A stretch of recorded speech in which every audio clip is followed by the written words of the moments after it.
November 9th, 2024. Luke 12:22-26.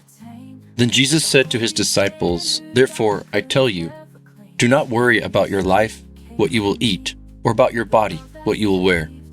For life is more than food, and the body more than clothes. Consider the ravens. They do not sow or reap. They have no storehouse or barn. Yet God feeds them. How much more valuable are you than the birds? Who of you by worrying can add a single hour to his life? So if you cannot do such a small thing, why do you worry about the rest?" Deuteronomy 31:6. Be strong and courageous. Do not be afraid or terrified of them, for it is the Lord your God who goes with you. He will never leave you nor forsake you. 2 Corinthians 10:5. We tear down arguments and every presumption set up against the knowledge of God, and we take captive every thought to make it obedient to Christ. Pay attention to how you hear. To those who listen to my teaching, more understanding will be given. But for those who are not listening, even what they think they understand will be taken away from them. Luke 8:18. As a new day begins, remember God has brought you and your loved one together for a life of joy and fruitfulness. Don't settle for less. Psalm 92:14. In old age they will still bear fruit. Healthy and green they will remain. Reflection.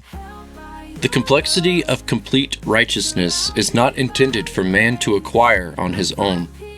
For if we are able to be his righteousness, then what are we to gain through atonement? And if there is no gain through atonement, then the work of Christ is invalid and his message is null.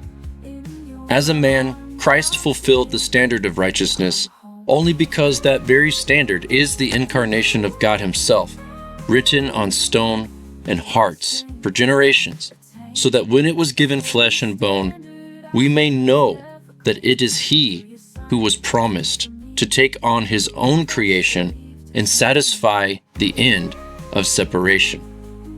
In all that we are, we can take courage because God's holiness is not the standard imposed on us, but rather imposed on justice for creation to hold and be held. If God does not have an existence in his creation that is possible to attain, then he cannot exist. Creation was wrapped around the preeminence of the Creator, and everything revolves around this.